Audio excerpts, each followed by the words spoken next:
Hello, everybody, and welcome into the Sportscaster and Her Son, where sports bridges the gap between the generations. We are on episode 101, and we are going to continue talking about the Bears season. I'm Peggy Kusinski, a longtime Bears reporter in Chicago. I host the Bears post-game shows on the Chicago Bears radio network, the flagship home, ESPN 1000 in Chicago. I'm the mom. I'm one of the sportscasters, and I'm from the the older generation. Hi, Jason. Hi, Mom. Good to talk to you. I'm from the younger generation, if you couldn't tell by looking at your screen. I'm with 13 News here in Topeka, Kansas, based out of Manhattan, doing news and sports, covering all things K-State and prep sports in the area. Having a blast doing it, but also having a lot of fun watching and following along with the Chicago Bears, picking up their first win of the season in the season opener on Sunday. Mom, it wasn't pretty, but they got the win, and that's all that matters. Exactly, Jason. They come away with a 24-17 win. They extend their home win streak from last season, where they finished the season strong. They now have 6 straight wins on at home, but they go on the road, Sunday Night Football, Houston, to play the quarterback that everybody is comparing Caleb Williams' debut and season as a rookie to, and that is last year's phenomenal rookie, CJ Stroud. This is not going to be easy.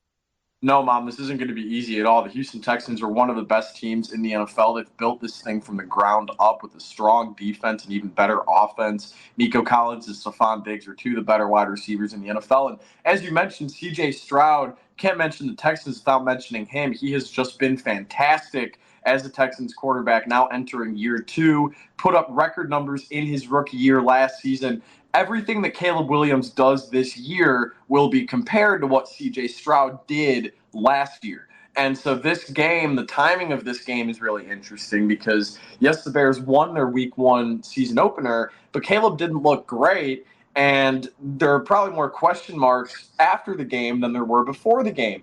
And so now we get to see Caleb Williams face off against a guy who he is compared to, will always be compared to, for whatever reason. And it should be a good game. The Bears are going to be underdogs in this one. Houston's a good team, like you said, primetime environment. But the Bears' defense was the big story on Sunday. And I think, Mom, that if the Bears' defense shows up again on Sunday night, they're at least going to be in this game down the stretch. They should be in every game this year if the defense looks how they did against the Titans. Yeah, it took them a while to adjust. And I think that what we saw in the first half was some sloppy defense. They were not being very gap-centric. They were letting Tony Pollard do whatever he wanted. And I think the defense was also getting a little thrown off by the off-balance setup that the offensive line of the Titans was doing.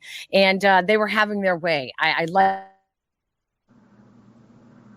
What's interesting, though, is that Matt Eberflus didn't think it was so much the adjustments that they made. It was really guys just coming out and playing smart and playing in control of their own responsibilities. So I thought that was great. I think that if the defense can play both halves that way, you're right. The defense is going to win a lot of games for the Bears this year.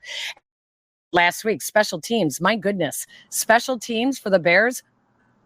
Now, and coming away with a block of a punt and a return for a touchdown was unbelievable. Absolutely unbelievable. And the last time they did that was against the Tennessee Titans in 2012. It was Corey Wooten with the block punt and Brian Urlacher with the pick six. And so things are a little different now. Urlacher's in the Hall of Fame and Corey Wooten is talking about the Bears for a living. And so it's pretty cool seeing the Bears do that against the Titans. But everybody's minds are now on that game this weekend against Houston. Should be a great test. I mean, this is one of the better teams that they'll face in the early part of their schedule, arguably the best team who they will face in the early part of their schedule. And it's primetime football. Everyone's excited about this. Week 2, Sunday night, 2 1-0 teams, 2 great young quarterbacks. I think Caleb's going to really show something on Sunday. I think that the Bears are going to simplify the offense for him, get him a little bit more momentum going in that first half, a little bit more downfield throws, getting guys open. I'd like to see less stuff in the flat and less putting him in those situations where he twirls his way into 20-yard lost sacks. Yeah. Hey, let's bring in our special guest, Courtney Cronin from ESPN, one of my colleagues at ESPN Radio in Chicago. And you all know her from ESPN's NFL Nation, the Chicago Bears podcast. Courtney, is there anything you are not doing these days? My goodness. Thank you guys for having me. I'm Jason. I finally get to meet you. I've met Shay before, so I've met like one half of you guys. But thank you so much for having me. This is a treat. It's a treat for us, Courtney. We were just breaking down the Bears week 1, which I know everyone's talking about this week. Let's talk about Caleb Williams. And, we've talked about this ad nauseum, that everyone's going to have to temper their enthusiasm a little bit and know that there are going to be ups and downs. There were so many little things that really did seem to add up to be big things, especially in the first half.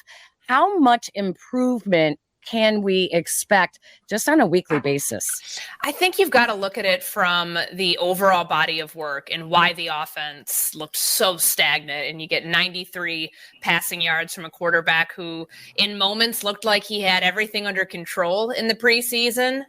You just didn't see that. I think we all expected there to be lumps. Nobody expected it to look that bad. So the root of it is a couple of different things. I think first and foremost, you look at the offensive line and realize that in moments where Caleb has told us, I'm looking to pass when I'm in these situations. I'm not looking to take off and run if I don't see anything initially downfield. It felt like the offensive line might have reverted back, at least in mindset wise, to how they would have approached that with Justin Fields as their quarterback versus somebody who, even in the scramble drill, will be looking to continue to throw down the field. There's that. There's the fact that there really wasn't much run support. Caleb and his receivers were not on the same page, which is such a ballyhooed unit. You'd expect that to be a little bit more polished than it looked, because we had heard and seen all preseason long about how good that connection was. I think I chalk a lot of it up to, hey, this is the first game for a rookie quarterback. And usually any of these quarterbacks drafted number 1 overall, whether it's Bryce Young to Baker Mayfield to anybody in between, and before that, they struggle. And the situation is different for Caleb because he gets bailed out by a really good defense and a solid special teams unit that these other high draft picks don't typically have. So while there's a ton to clean up, I don't think that anybody's freaking out yet or should freak out about the state of the Bears offense unless this becomes some sort of uncharacteristic trend. Shane Waldron, you can look no further than the fact that the top 3 receivers, DeAndre Swift and Cole Kmet, were only on the field for 10 snaps together. I think that he's working through some of these early season, trying to figure out what the best usage is going to be for these players, his top skill players within the different personnel groupings that he wants to deploy. So it's sounds simple to say, hey, it's week 1, everybody calm down. But at least within the grand scheme of things, this is why the Bears were built to bring in a rookie quarterback drafted number 1 overall into a situation that doesn't feel like everything is his responsibility. He has time now to grow with this defense, being able to shoulder the load for however long in the early portion of the season they have to. I think there's some positives as well. I was looking at CJ Stroud's first game last year. Was it good? No, it wasn't good. I think he threw a couple of picks. The one thing that you can look at, Caleb took care of the football. Now, terrible decision where they could not convert 2nd and 1 and ended up in 3rd and 19 when he tried to avoid a sack and rolled out and did a lot of his USC stuff. That's the stuff he's going to learn that he can't let happen. But otherwise, he took care of the football. He didn't throw the football, into their hands. He saw everything. It was just his timing that was off. He was behind his receivers. He was ahead of his receivers. So that he recognized things. Now it's just a matter of him, not the game slowing down, but him slowing things down as well. And I know what he said, that he doesn't get nervous for games or anything.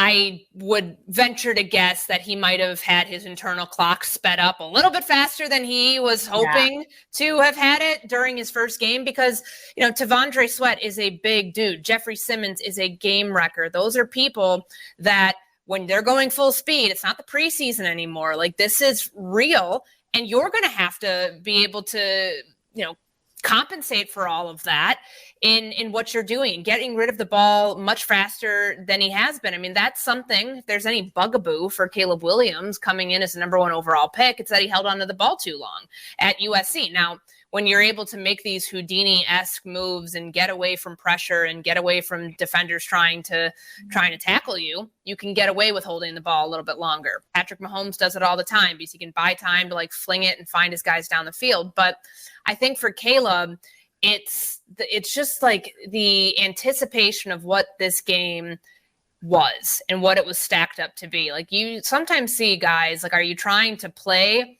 to a level to, match the hype that comes in, or are you trying to play football? Like, there are moments within that I think, not saying that like he was concerned about outside noise, but there was a lot at stake for him because of what was being, he's put in the best situation of any quarterback we've ever seen in the last 30 years drafted in his position. He's got a team that's filled with skill players that are super talented, and they built this team for him.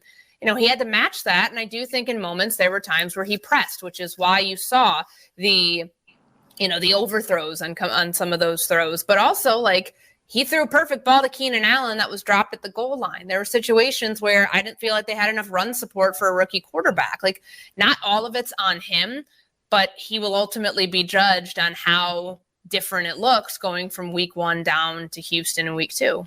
Yeah. Lights are only going to get brighter, though, this weekend. Like, they're playing in Houston, primetime, big game against CJ Stroud. Mom, like we just talked about, the guy who Caleb will always be compared to, at least this season. Like, that's the standard for his rookie year. What are the Bears going to do this week to make things easier on him? And on Sunday, the first few drives will be scripted. Like, what are they going to do to make things easier on him so that internal clock isn't moving too fast? Yeah, I mean, right after the Sunday night game ended between the Lions and the Rams, the first thing you see is that graphic, CJ Stroud versus Caleb Williams. Those two, because of how much success that CJ Stroud had as a rookie, which is probably an unfair bar to set for all other rookies, Caleb's going to be compared to that from here on out, and seeing how quickly he can rise to that level. Well, CJ Stroud wasn't CJ Stroud until, I'd say week 3, his rookie season was his first good game. But even then, he wasn't the guy that we, attribute to having the best rookie season ever until like midway through the season. So Caleb, and what the Bears can do for Caleb going into a hostile environment down in Houston, it's on the road, it's a night game. It's going to be his first test of what it's like to play on somebody else's turf where they have a good defense. They brought in some pass rushers this offseason. They're going to be trying to get after him. I think first and foremost, that the number one thing is you got to be able to take some of that pressure off of him. When they say lean on the skill around you, that skill should be DeAndre Swift. That skill should be the run game first and foremost, because it just felt non-existent. Caleb was their, biggest threat in the run when he had that 11-yard scramble in the third quarter. Before that, it just didn't feel like there was much. So I think you start there. I also would like to believe that the receivers in Caleb aren't going to look as disjointed as they did this past week. I think some of that was due to injury. Like, we don't know what DJ Moore is playing through because he didn't talk after the game. Matt Eberflus didn't have any sort of update on his status following his Monday press conference, but we do know that he left the game for probably about like 10 minutes in that first half, and it just felt like he wasn't the same guy when he went back out there.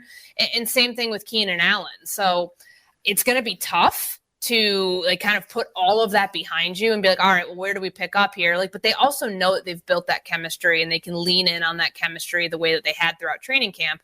You just got to find an easier way to scheme up some throws for Caleb that can get him in a rhythm and get him moving the ball downfield much more efficiently than he did early on last week. I saw a tweet on Sunday. Somebody said that the Bears win reminded them of 2006. And now I don't think 2006 is what anybody wants this team to be other than the outcome of that season. Sure. But the most infamous in a grand scheme of things, but famous in Chicago game from that season would be the primetime game in Arizona.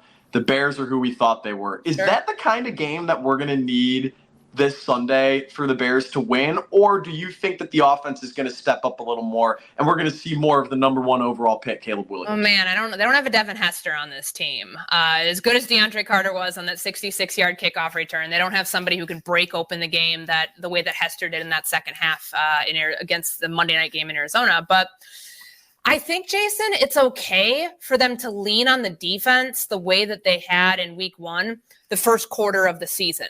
That's like how this team was built, to not have it all fall on Caleb Williams, where he doesn't have to score 21 or 28 points a game with his arm, that this group can help him through some of those early season lumps. And if you think about it, they should have had 4 interceptions. There was one that like just flew right by Tyreek Stevenson. Like, I don't know how that ball did not end up in his hands, but it didn't. And then Jalen Johnson almost had another one. Both of them come through with interceptions. It's the Tyreek Stevenson play that gives the Bears the go ahead score after clawing back from a 17-3 deficit. Nobody wants it to look like that again. In back-to-back weeks, there will certainly be a lot of noise about the offense if it looks like that again. But you can, the way that they pressured Will Levis, I mean, it's going to look different because talent discrepancy, much different quarterback in Houston than there is in Tennessee. But God, the way that they pressured Tennessee and the extra added pressure that Matt Eberflus brought in the most critical moment that led to the play that broke the game open completely for the Bears, I think it's okay to carry that same sort of mindset that, hey, offense, whatever it is you're working through, whatever it is you're trying to figure out, keep going with it. We've got you in these moments. And same thing with special teams too. I know that Tyreek Stevenson said that they knew they were going to block that punt all week. I don't know how you could have that sort of premonition, but if there are ways to practice it and do whatever they did in that third quarter to break the game open in that moment that kind of spurred some of those momentum plays, I guess keep doing that. Yeah, they saw something in that punt coverage and the way that the kicker, I don't know what they saw, but I did hear them talking a little bit more about that. And I thought, oh, that's interesting. That's some good film breakdown. Yeah. But I want to go back to exactly what you were just saying, because you're exactly right. It was the pressure on the quarterback, on Will Levis, that allowed the back end to pick off Will Levis like they did. And all offseason, we wondered whether the Bears had enough defensive pressure up front, complimenting Montez Sweat. We didn't even mention Montez Sweat in the post game, during the game. I mean, it was DeMarcus Walker getting pressure. Daryl, are you kidding me? Daryl Taylor, the guy they just pick up a week ago, comes in and ends up with 2 sacks. I love what they were doing. They were getting pressure inside from second-year player Gervon Dexter. They were moving guys around the line. And something, Courtney, that Yurko and I talked about on the postgame that we had not seen before, but they were really playing a very spread line on the defensive line. They spread their ends out so wide that at first it really bothered Yurko because it left so many gaps open. But at the same time, they were getting to the quarterback. Yeah, I think that's what Matt Eberflus, I think back to when Daryl Taylor was traded here, and they talk about playing the 9s and the 5s, and that 9 technique that I think is what you're referring to there. It worked. And I don't know if this means that this is the end all, be all with the defensive line, that they won't have to trade for anybody, because that was our concern going in. Will they be able to generate enough pressure on opposing quarterbacks to be okay with this unit the way it is and not have to go sign somebody before the trade deadline? And there's a lot of time to figure out if this unit is the right unit. But Daryl Taylor coming in and right away, what did he finish? 2.5 sacks on Sunday? That's a pretty nice debut for somebody who just got here and is just starting to get worked into this rotation. But Andrew Billings was in the backfield quite a bit, putting a lot of pressure. And sometimes that pressure doesn't have to just yield sacks. It's getting the quarterback off his spot, getting him uncomfortable, that puts an offense at a disadvantage. So if you can do that, if you can move DeMarcus Walker inside, which they kicked him inside on several earlier downs too, not just on third down, I thought that was a smart game plan, and one that they could try to replicate here going into Houston from the Tennessee game, because as long as you can if you can dent the pocket, which is something Matt Eberflus always talks about, being able to keep a quarterback high and have that interior push, you're going to allow your ends to have a better chance at getting home. And that's the key to, any successful pass rush, but certainly also knowing when to dial up pressure. We've seen Matt Eberflus get pretty aggressive, even though he wasn't calling all the defense in the preseason, it's still his unit. And I don't think he's going to let Eric Washington call something that probably wouldn't be replicated in a real game. I think that that's a sign that's, probably more of that to come. I mean, hell, it came on the 3rd and 7 play that resulted in Will Levis getting hit and then, throwing the ball, flicking the ball to the sideline. That was because of a blitz call that Matt Eberflus dialed up, and that was the right one. So I would expect to see more of that, getting pressure with their standard pass rush and also trying to, bring in added guys when they need to. One other question offensively, because you've been covering the team this week as well. The little surprise to find out about Rome Odunze having an MRI. What's the latest on him? And is there reason to be concerned now having 2 wide receivers? Kind of 2.5, because Keenan Allen's been having that heel issue and they kept calling it a cleat issue throughout training camp. But to have your 3 starting wide receivers all having some kind of questionable issues going into week 2, is that reason to be concerned? I think so. I think anytime, because we don't know, again, with like DJ Moore, he left the game for about 10 minutes. He was in the medical tent. And I don't think you look at the same player coming back in afterwards. Now, could that have just been a byproduct of the offense was in a rut? Nobody was able to get anything done potentially, but we'll see if he shows up on the injury report, if Keenan Allen's still dealing with a heel. I don't think his heel caused him to drop the ball at the goal line, but he's not going to be happy with 2.4 yards, 2.4 yard average per target. That's the second lowest of his career that he had last week. So the Rome Odunze one's interesting because there's certain things that you don't pick up on necessarily in the moment in a game. And how could you? Because he stayed in for one more play and then he went to the sideline. It's not like they had to call an injury timeout. There was no injury designation given, I think, for anybody in this game. Even for DJ Moore, as long as he was out, it wasn't like, hey, he's questionable to come back in. It was just 10 minutes in the injury tent, more or less, and then he came back. Week to week, the way it's being described for a sprained MCL for Rome Odunze, I don't think that's a good sign that about his availability, certainly for this game, but for the next couple games. They're going to monitor it. It's great that they're not already putting him on IR, but for somebody who's supposed to be a pretty big part of the passing game, only had 1 catch in his debut. You want to see more from him. You just don't want him to get so far behind the 8 ball or be working through something all season long that ends up kind of stunting his development.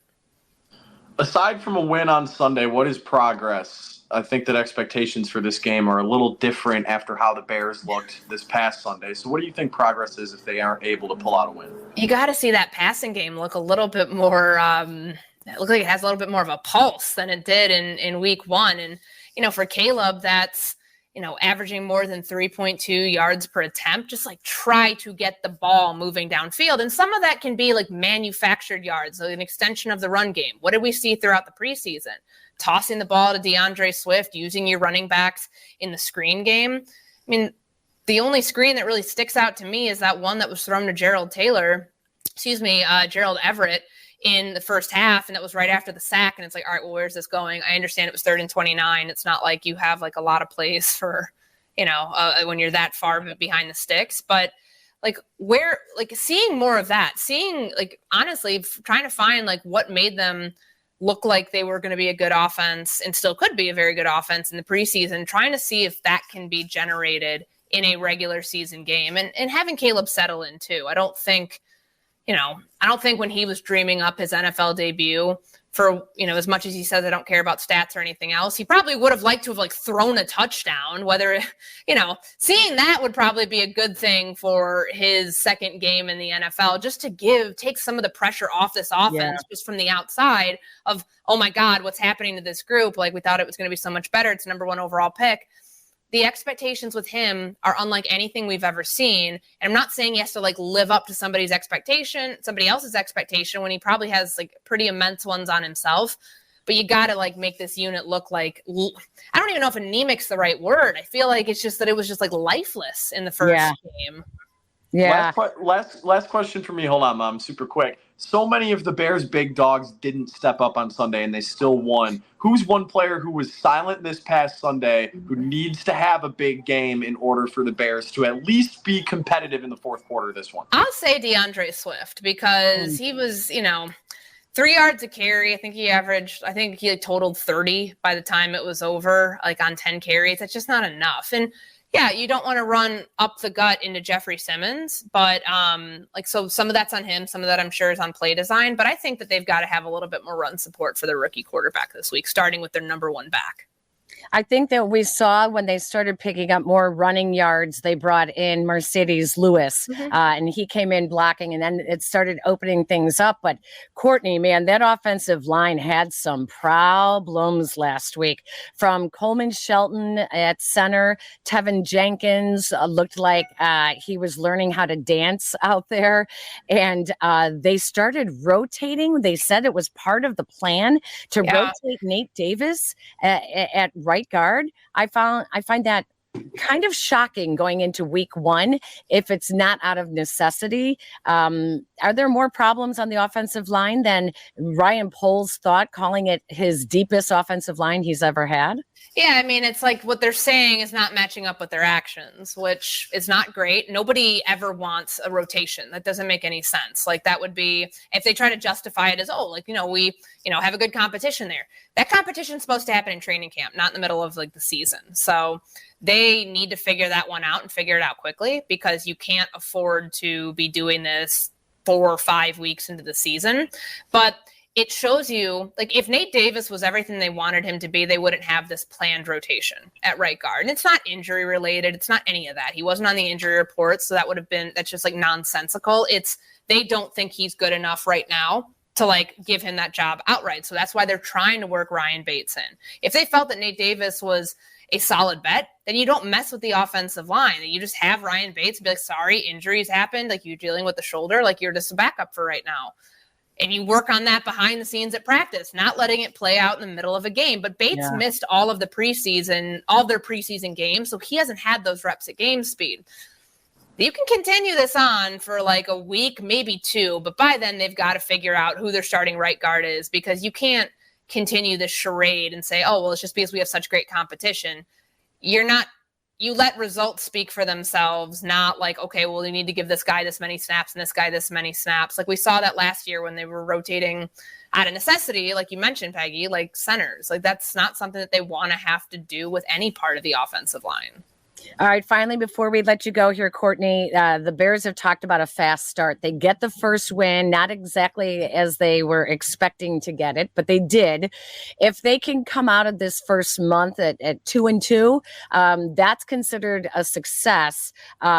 Starting fast, lower the expectations for Caleb Williams. What else do they need to do to get through the first month of the season? I think they just got to settle in. I mean, this is the part of your schedule. If you really think you're a playoff team, that you got to capitalize on. So coming out 2-2 at the very worst, 3-1, probably what you're eyeing, that has to be the goal, because you have 2 second-year quarterbacks. You have had 3 second-year quarterbacks the first 3 weeks of the season, and you have Matthew Stafford coming to town with the Los Angeles Rams, a very injured Los Angeles Rams that maybe by that point, I mean, doesn't seem like we're going to see Puka Nacua in that game. I think, we won't, because he went to IR. If there's a way to like try to steal a win there against a team that you should not be favored against, then do it. But I think this defense is on the right track. It's about how long can they hold up like their end of the bargain and carry the weight for this offense as they try to work things out. That's going to be the storyline this first month of the season, and what the record is and what's reflected of that at the end is going to ultimately tell us, okay, is this team on the track towards the playoffs after the first month, or do we have too many questions that just don't have answers? Yeah. Courtney, you're the best. Thank you so much for taking the time to join us. Girlfriend, you just never cease to amaze me. It's just you're always on. You're the hardest working reporter in sports, and we love you for that. Thank you. Thank you guys for having me. And Jason, good luck with your new job. I'm so excited to see all the things that you do at the very onset of your career. So I have had a wonderful time. Thank you both. Appreciate it. Thank you, Courtney. Take care. Thanks. Keep up the great work. Courtney Cronin from ESPN, NFL Nation, and ESPN 1000 in Chicago, one of my colleagues. Jason, she knows what's going on. She's got it. It's just always great to hear from Courtney and to see what she's doing. I know this is early, but do you have predictions? I mean, how can you not have predictions at this point? Right. Everything's going on right now. Number one, Cubs missed the playoffs. Like, we got to stop with this whole season's still alive, all this. I know that they're only 3.5 games back at the time of us recording this, but they're out. There's no way they catch Atlanta. Atlanta's hot at the right time. They have better pitching, better bats, better bullpen. I'm sorry, guys. No postseason baseball at Wrigley Field this year. That's prediction number one. Prediction number two, I was so impressed with what I saw this weekend from not only the Texas Longhorns, but from the University of Illinois Fighting Illini. They beat a ranked Kansas team at home, the first sellout at Illinois' Memorial Stadium since 2016. I think that this Fighting Illini team is special. Brett Bielema finally has his recruiting classes playing in games because he's been there for 3-4 years now. And so I'm just going to go out on a limb and say Illinois, once they are ranked this season, they will remain ranked for the rest of the season. The consensus right now is that if they beat Central Michigan on Saturday, they will end up being ranked. And I don't think Illinois makes a playoff. The Big Ten's a little too deep. But I am so in on that team after what I saw against Kansas on Saturday. I think that once they're ranked after this week, they're going to spend the next 13 weeks or however much longer we'd have left in the season. Can't keep track this early. I think that they'll spend the rest of it ranked. Love that team. Last prediction for me, I'm going to keep it in college football. I'm going to keep it in the state of Illinois. Quite possibly the biggest upset in college football history happened this past weekend with NIU beating Notre Dame at home. I don't really understand why people aren't advertising it as that more. I mean, ND just beat Texas A&M at Kyle Field week 1 prime time.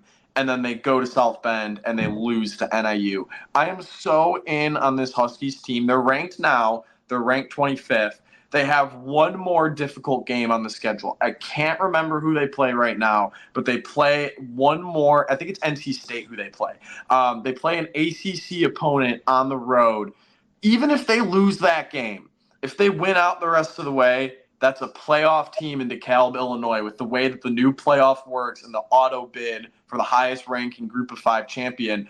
It's going to be hard to rank a Group of 5 champion higher than the NIU Huskies if they go undefeated or even with one loss after this point, because no Group of 5 team can possibly have the resume win of a road win against 5th-ranked Notre Dame. It's just not going to happen. So not only do we have a good Illinois team, an okay Northwestern team with a really cool home environment on the lake that we can talk about another time, but the best football team in Illinois might be the NIU Huskies. Mom, it's a beautiful time to be a college I'm so glad you brought them up. I'm so glad you brought them up. So my prediction is that they make the playoff. I'm sorry, I forgot to attach a prediction on there. My prediction is that NIU makes the playoff. I mean, I know it's kind of easy to hop on the bandwagon after the big win, and I would have loved to have called this before, but they're hot, and Tario Brown is one of the best running backs in the country. I love what Thomas Hammock has built at NIU, and they have a good senior quarterback in Ethan Hampson. I really think that this Huskies team has at least 10 more wins than them after what they pulled off in South Bend on Saturday. I love it. It was a great opening week of football. Congratulations also to your Texas Longhorns putting a little spanking on the Wolverines. This is fun, Jason. Let's wrap this up here. And I don't have any final thoughts. I am full blown in football mode for the Bears. We just want to remind everyone to please, if you are a Bears fan and you want to check out the Bears postgame show on ESPN Chicago after every game. We carry every game. We have coverage morning until night. It's also on the ESPN Chicago app. And we are part of the Chicago Bears radio network. So please also follow us here on YouTube. Follow us on the audio. You can listen to us not only on Apple Podcasts, but really wherever you get your audio and the ESPN Chicago app as well. And Jason, if people like us, what should they do? Like, rate, subscribe. All 3 of those things really helps us out. Doesn't matter where you do it, YouTube or ESPN Chicago are the 2 best places. But as my mom said, wherever you get your audio, you can get our show. Mom, it's been fun doing this each week with the anticipation and the hype of the Bears season. Let's hope that they keep living up to it. But I'm down to keep recording as many shows as possible. This has been a blast, and it will continue to be a blast. Hope you stay well as always. Hope the next time we talk, we'll be talking about the 2-0 Chicago Bears. Only time will tell. Sunday Night Football against the Texans. Sunday Night Football against the Texans. Tune in. We will be back soon with another edition of the podcast. And thank you all for joining us. And thank you to everyone back at the station. Thank you to Jack McGrath, who helps us produce as well. Jason, make it a good week, buddy, okay? Got a big week here. K-State's hosting the inaugural Fox Friday football kickoff this Friday, hosting Arizona. It's the biggest non-conference matchup on this campus in 10 years. It's going to be a blast. And then I get to lock in for the Bears game on Sunday night. Let's go. All right. Take care, everyone. So long.